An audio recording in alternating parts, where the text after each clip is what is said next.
Welcome, everyone. Thank you so much for joining us. My name is Clay Lord, for those of you who didn't hear me say that 40 minutes ago. I'm the Director of Programs for the SHRM Foundation. You are currently at Jailbreak the CV, which is a 10-session stage here at ASU+GSV, particularly focused on skills-first strategies related to employers. This is a combined effort with 10 different organizations working on skilling. You can see our logos here, and we're really grateful to ASU+GSV for setting us up to do this. They also sponsored 75 employers to come and be part of the summit as part of building this track. So we're really grateful to them for that. There are 10 sessions going on. What happened? Can you make it go?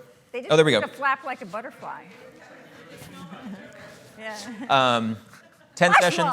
You can find them if you look in the app and you filter by Jailbreak the CV. You can see all of our sessions, or as I said last time, and we'll recycle as a joke, you can just stay here, but they might kick you out overnight, I'm not sure.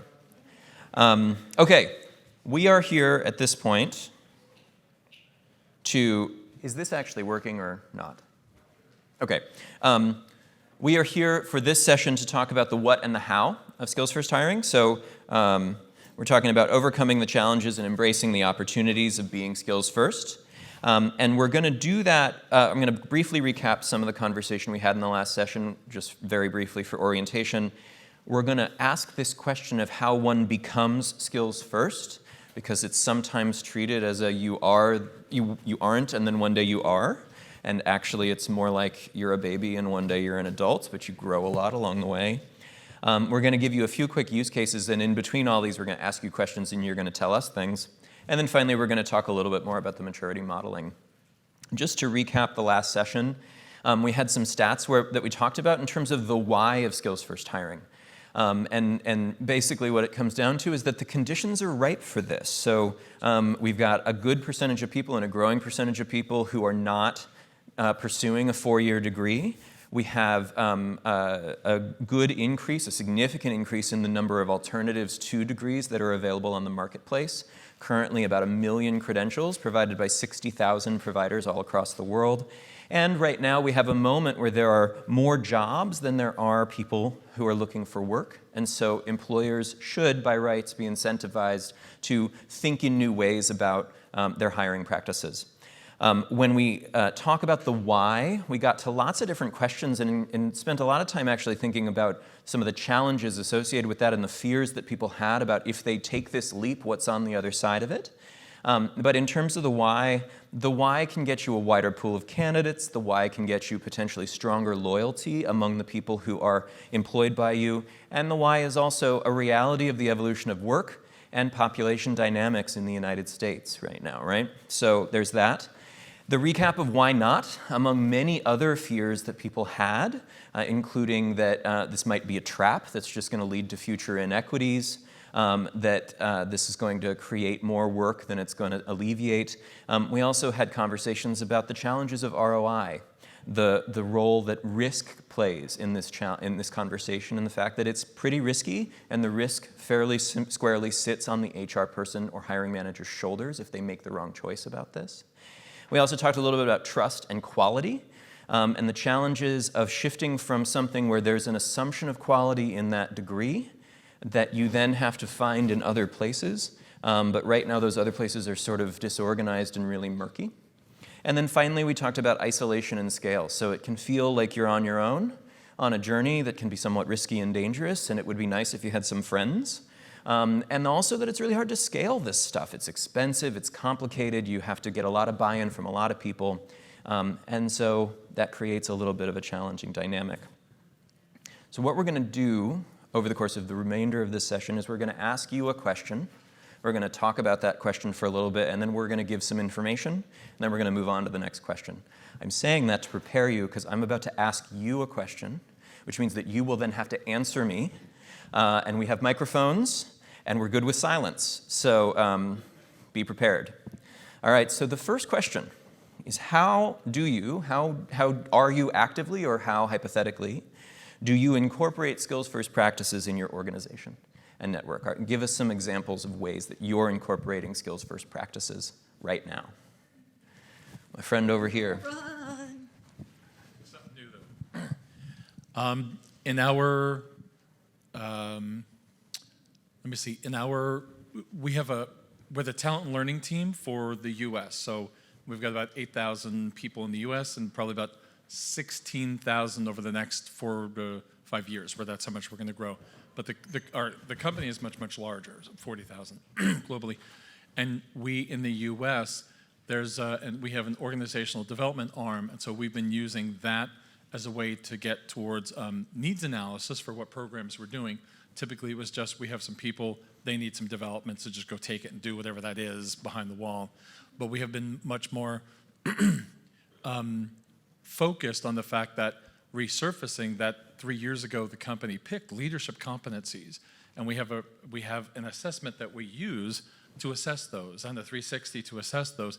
So we've been enforcing, let's actually use these competencies when we have our conversations, and it is helping the executives and senior leaders to be able to pick off of a list at least. It's not a comprehensive list, but we're starting here and at least getting the behavioral shift, I think is what you said earlier, the behavioral shift of doing this. Whether these are the right ones for the future or not, I don't care at the moment. Right. They're validated, they're used, right, and they're in the system. Let's start here. And it works because they're guided through it. Yeah. And it's okay. That's great. That's great.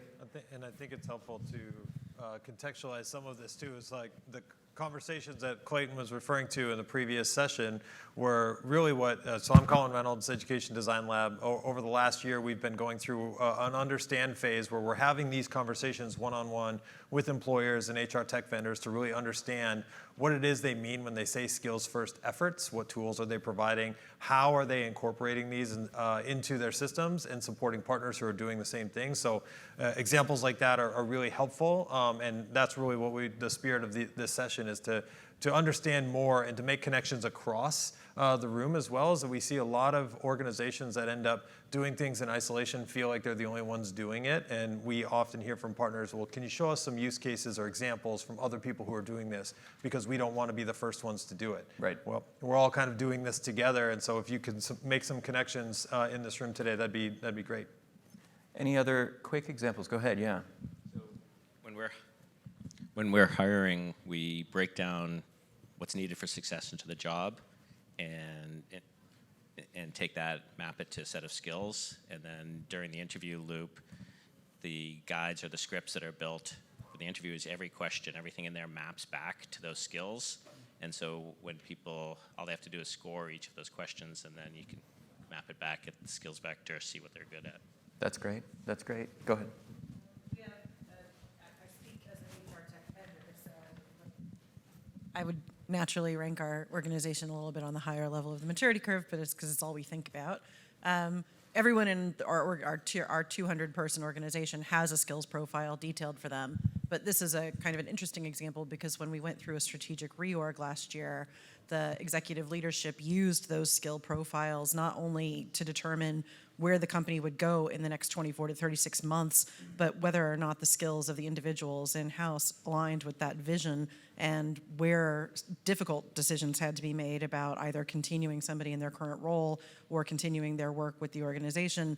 Every effort was made to then use the transferable skills that they had to position them differently within what the organization would become, as opposed to what it had been. And to me, that's like one of the ultimate demonstrations of skills first practice is to take someone who maybe has never done that job before or held that title, but has demonstrated transferable skills and performance from another part of the organization and retain them as well as build out their skills in a different direction by redeploying them as opposed to laying them off and not even realizing what skills have walked out the door. Yeah. For SMEs or like organizations below 250 employees, this is pretty paramount because that kind of loss, that institutional loss or loss of skills or social capital or whatever, can be really devastating to smaller companies. Yeah. So can Go I ahead. say one thing? Yep. So Allison, I think you bring up a really good point. Most of the time when we're talking about skills-based practices, we tend to be talking about the hiring pipeline or even advancement for the individuals and trying to effectively increase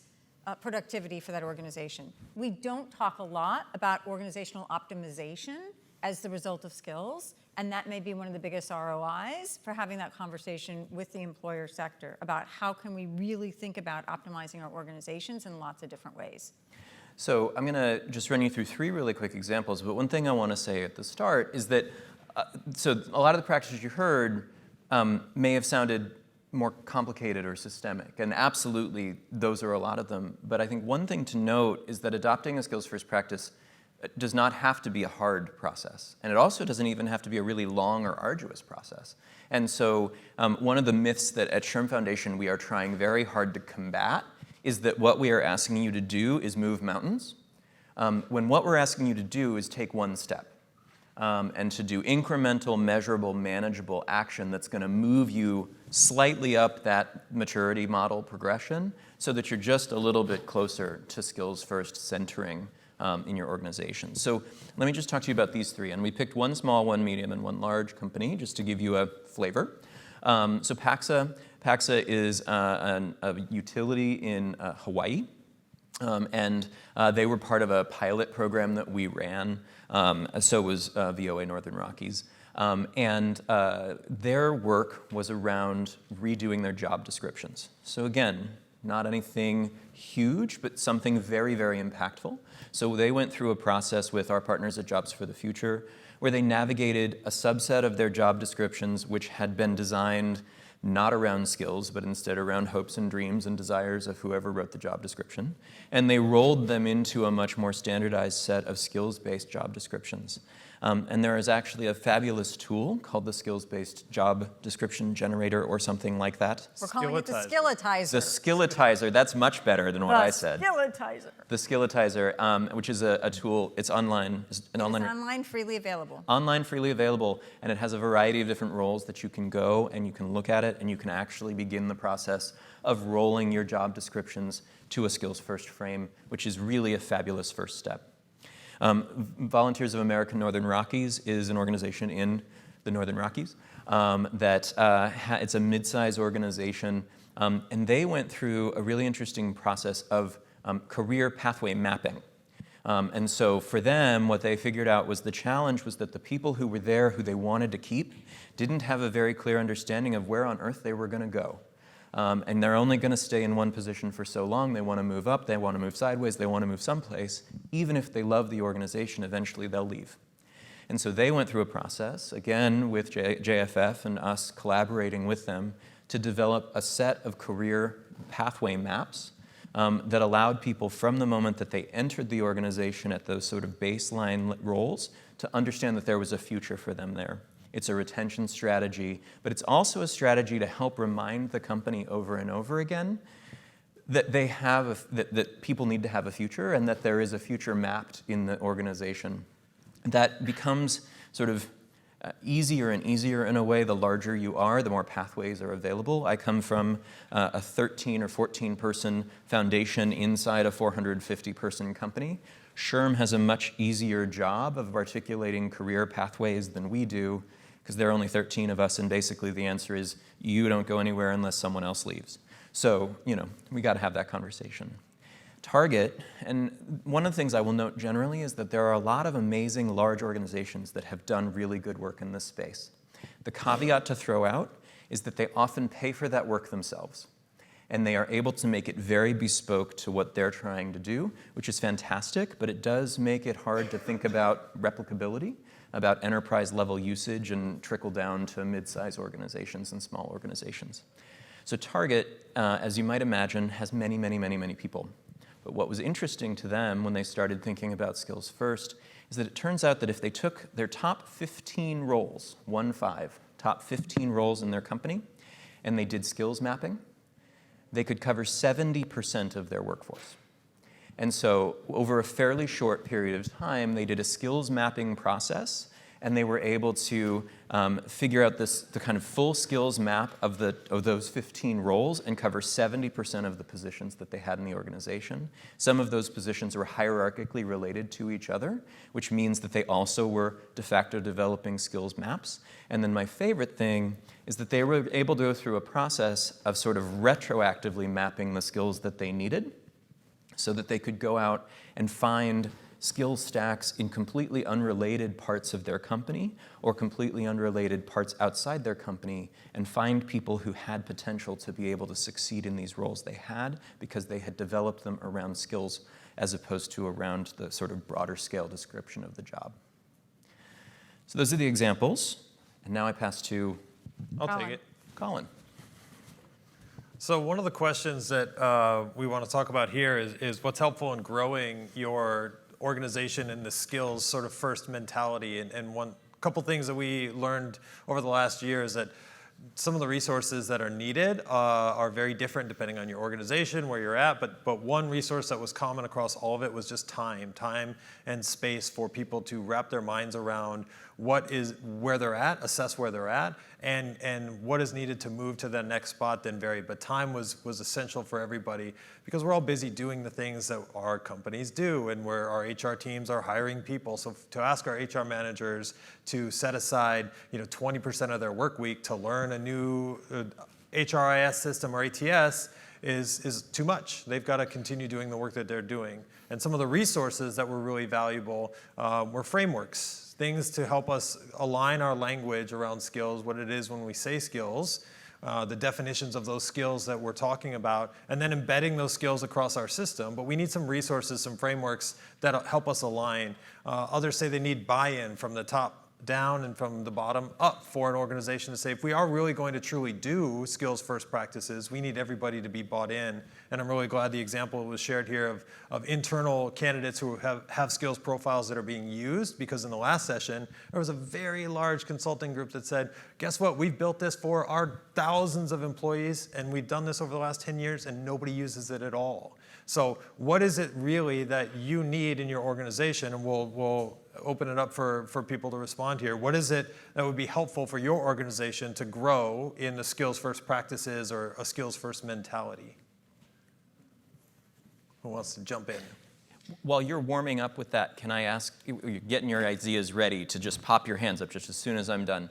How many of you would say you actually are starting someplace other than zero right now? So growing as a skills first organization implies that you're doing something in the skills first space right now. How many of you would say you are doing something, anything in your organization that you would qualify as skills first practice? So we got some iffies, we got some tentative hands. Now all of those tentative hands, those are people who have something to say right now. So yeah, go ahead.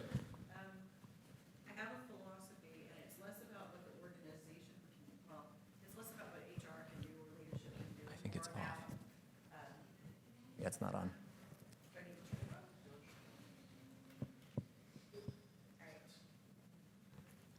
This one's on. Oh. Thanks. Okay. More than what HR can do specifically or what executive leadership can do, like I'm a big believer in both the top down and the ground up. And so one of the most effective interventions that we see when we're working with workforce development communities, people who are unemployed or dislocated workers trying to get back into the job market, is helping them develop a baseline of skill acumen where they, one, have recognition of some of the skills that they have, the value that those skills have in the job market, and how to narrate or talk about their skills to an employer. You could take the same model and you could transpose it within an organization to an employee talking to their manager or talking to a recruiter for internal mobility purposes about their skills. And I think that it may be easier to facilitate a transition to a skills first practice. I think the willingness is there for employers, but expecting them to do it all themselves is probably not, it will take a long time if it's realistic at all, but having that groundswell of employees and candidates applying for jobs who are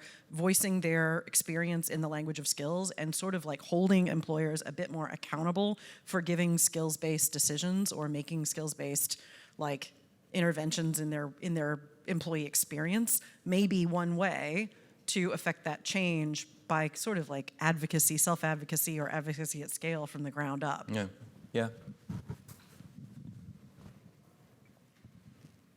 We're a small business, so it's just much easier to pivot when you hire, a few people a year. So that's a very important caveat. But we also started with the job description, rewriting it where, sure, we have a description of the job, and then our requirements are that you have these skills. That's the next section. And then our next section is how you may demonstrate that you have these skills to us, which I think requires some rethinking. The massive benefit is just the thought exercise, right? Like, I've been in skills-based hiring for a few years. I have identified that a great partnership person has a very high skill or overlap with a high school teacher, right? And man, does that open up the candidate pool, right? And it, especially for people who are looking to reboot. So we find a lot of value in it, but it's really easy for a small business to make those types of pivots, right? Yep. So the question I have is not, well, how do we help the big businesses make these pivots? I think we all need to be asking, like, how do we help all other small businesses make these pivots? Because small businesses hire more people than big businesses do. That's just a fact. If I have my facts right, I understand that to be a fact. And it doesn't get talked about. Yep. Yeah, small and mid-sized businesses are 99.5% of all businesses in the United States and hire about half the people. Just a little bit more, so you were correct. But yeah. But I am hearing from both Allison and Ian that the value of, and this is, so Kathleen Delasky, raise your hand, is the founder of the lab, and as Roy, but be careful, I'm going to give feedback. But as part of that, a lot of the vernacular she brought forward is making skills visible. So how do you make skills visible, either as part of the process, Ian, that you're talking about, or even as you're working your way up and thinking about these job descriptions? It's visibility, and this was a big aha when some of the work that Kathleen was doing. It's not just visibility on paper in the job description. It's visibility for the individual to see their pathway. It's visibility to be able to communicate between the parties. It's visibility of those skills. And I think there's tools that like how we can think about growing. We have to find different ways to make it visible and validated. Yeah, you know, a quick example from SHRM. So SHRM's trying to begin to walk this walk. And one of the things that our HR team has done is when you are a hiring manager, because truth be told, you're only a hiring manager for a few weeks every year if things go well for you, right? And so when you're a hiring manager, they have taken to providing a set of pages that are competency-based interview questions. And they don't require you to use it. And I think there's probably more to be done in terms of more active training of hiring managers. But even just getting emailed that along with a set of resumes to look at and some guidance about, like they've chunked it out so you can see, okay, do 2 from this category and 2 from this category and whatever. And suddenly, I'm doing a whole interview based on competencies and skills, whereas I might have, done fluffy, weird, random questions instead. And so there's something about that being a very incremental and easy practice where you're passively educating a lot of people about skills without maybe even saying it out loud. I love that. Yeah, that's great. So we have, again, 40,000 people in our company as a whole, and each different region has multiple different business groups that are very, very siloed from each other. Each one does some work and then passes a product to the next, but process and talent-wise, it's not been merged. Each group really does already have a set of skills or competencies that they've identified from a technical standpoint of what they have. But you have a list, you're a different division, you have a list, you have a list. I don't need to see your list, I don't care, because I have my own list. So we have multiple lists, but it's become impossible for people to go from your area to your area, even though you're an engineer and you need engineers, but the competencies there are assessed here, and they're totally different words from here. So what we've started to do is to melt the lines between them and say, let's just agree, you have a list, you have a list, what things are similar, because we want to, from the talent learning team, we want to try to expose the fact that we want this person to feel like they have a career here, not just I go up and down and that's it. Rather, we got several other divisions in other countries. So one of our points here is just, you said exposure, the exposure to what are the competencies and who are the people, and then to start, what are the critical roles you have? And let's talk about critical roles, because then we can go down. So just starting somewhere by starting to drop the walls is starting to be very helpful. Even to your point, without the technology, the behavior side has to shift first. Human perspective change, absolutely. Michael, are you in the training and development area, or in your talent and learning? Yeah. So what's really interesting, I think, is if we look at organizations and the roles that they have, we've made an assumption in both the conversation previously and this one that HR. And in some companies, CLO, your chief learning officer, and your T&D may be branching off a little bit from some of those HR-specific practices, and it requires the dialogue across the units as well as with your subject area folks in order really to get into the depths, I think, and to move along the continuum of the skills-based practices. And we're talking a lot about resources, and just to draw your attention to the couple pieces of paper that are on the table, there's a QR code on one side next to all the email addresses for the three of us, but that'll take you to the Education Design Lab Innovator newsletter to help you stay plugged into all of the projects that we're talking about here. This is the work that we're doing consistently, and we'd love to engage you in that work if some of what we've talked about sounds really interesting. And the other handout is a link to some of the resources that the SHRM Foundation and SHRM provides for this conversation. But I think one thing that we've seen throughout all of this is doing this in isolation is really difficult for any one organization, and what we really help to do at the lab is understand some of these challenges and then help connect to opportunities or resources, or which is sometimes people, who are going to support you along that journey. I think that is the human-centered side of this conversation is really where a lot of the challenge exists. There are tools that can do incredible things. There are digital credentials and all types of digital tools that can help to create profiles and do all this stuff. But if we don't verbalize that and normalize it in the other areas of our companies and the other areas of our relationships, it all just kind of gets lost in the wayside. It's kind of like these conferences, right? It's like we sit in Zoom boxes and we find them productive because that's what we're limited to. But when we show up in person at these types of events, there are people that I look at in this room and it's like, wow, it's really great to see you and talk about things that aren't just the 45 minutes of conversation tightly focused on this thing. We actually have a chance to talk about the way that these tools and resources sort of impact our organization in other ways and connect to people that are also having similar challenges that we just didn't know because we were caught in our company doing our thing. So I think the resources and the tools that we would love to connect you with and share with you all as we navigate these conversations. So before we jump to the next thing, can I ask a variation on this question for those of you who did not raise your hand, who are at sort of zero but desiring to do the thing? So instead of what is helpful for growing as a skills-first organization, I'd love to understand what would you like to be able to take that first step? What do you need to take that first step that you hopefully are already desiring to take? Do you need a resource? Do you need money? Do you need a champion? Do you need time? Do you need permission? Do you need cover, which is often what someone needs? Who's got time? Time. Who else? So, if I could, Yeah. I sit in a really interesting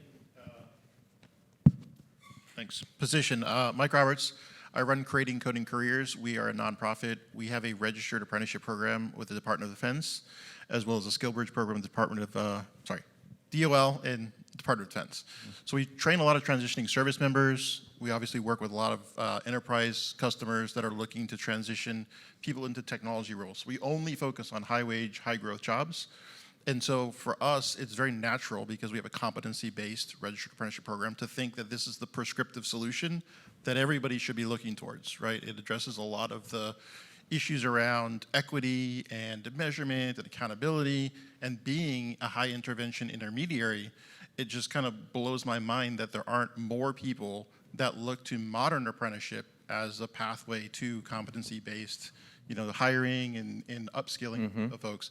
So I'm kind of curious if you could speak a little bit to that and help assure me that I'm on the right path by evangelizing for apprenticeships as a way to implement this. Love it. So let me give you a stat. What percentage of U.S. companies do you think currently have a registered apprenticeship program? All companies, all across the country, what percentage? It's like 9%, which is incredibly low when you look at any other country that we would usually look at as a comparison.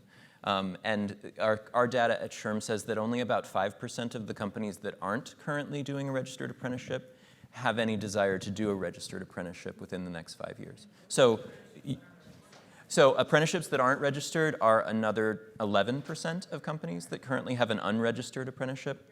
And we didn't ask the follow-up question on those. But I think your question's really pointed.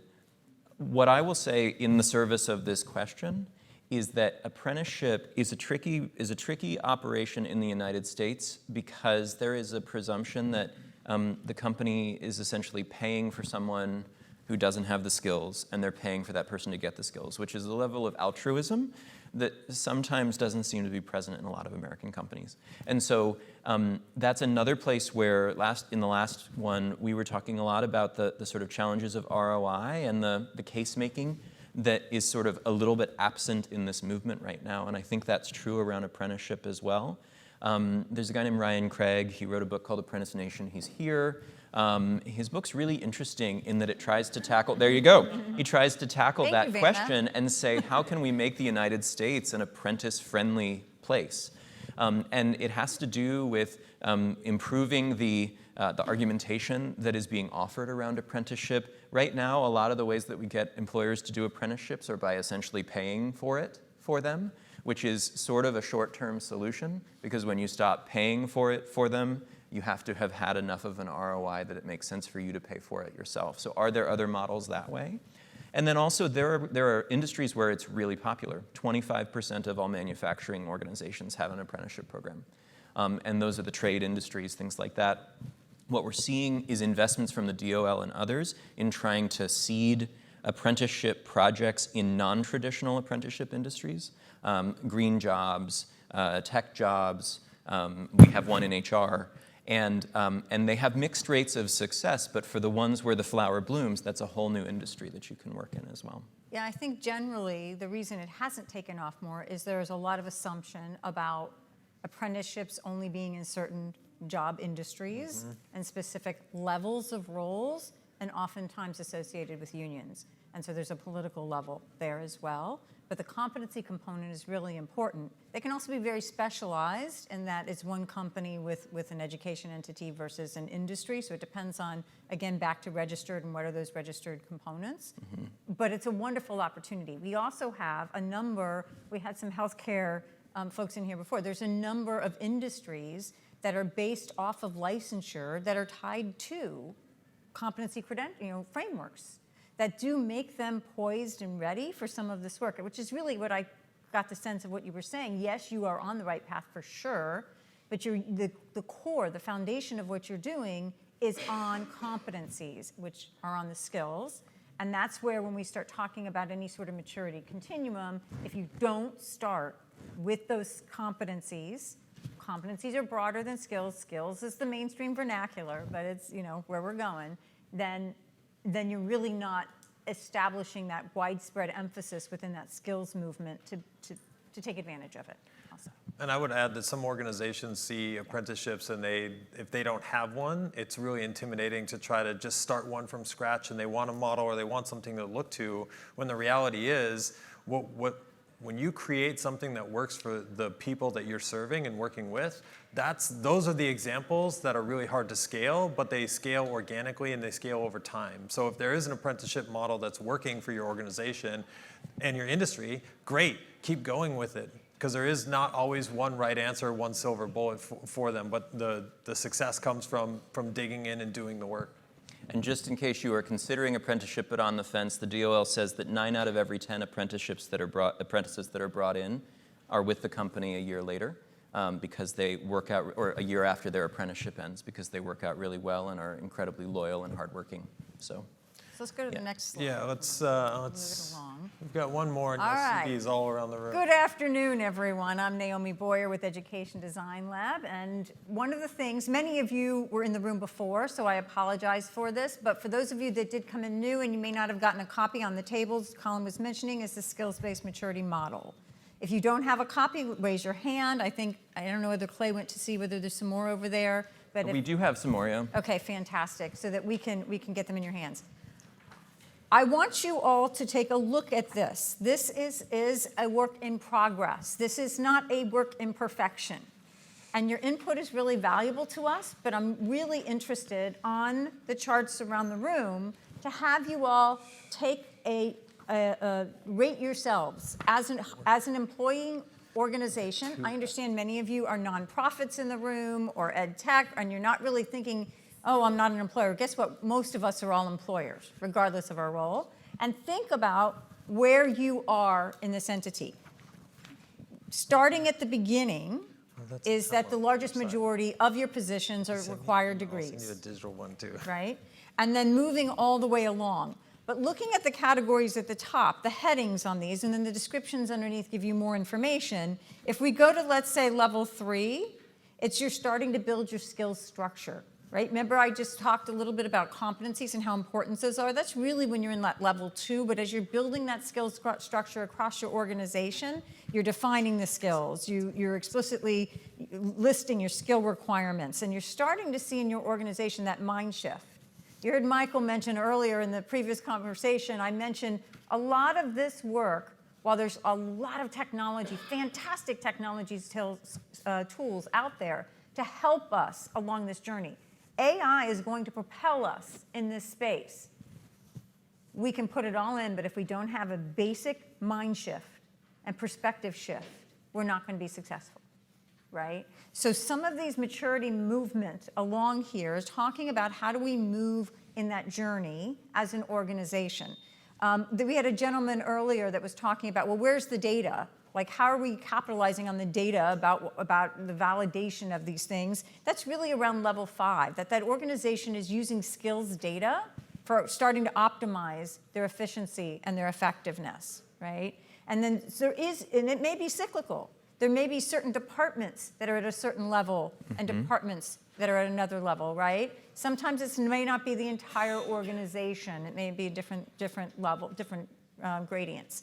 And one of the things that SHRM Foundation is working on is they're building a center of excellence, and we're going to be using a maturity model and questions as a way to get tools in your hand that are at your level of what you need to know. I talk about it as the Cosmo quiz for skills. Yeah.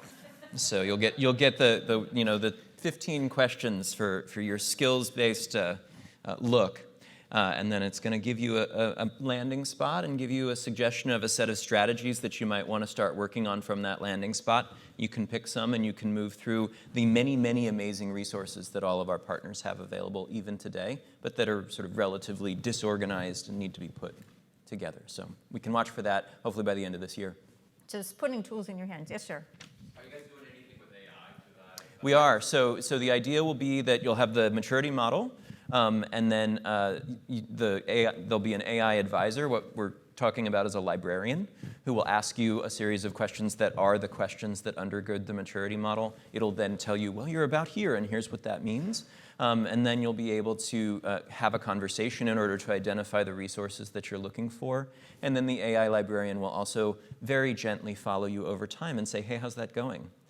Did you use that thing? Would you like to use another thing?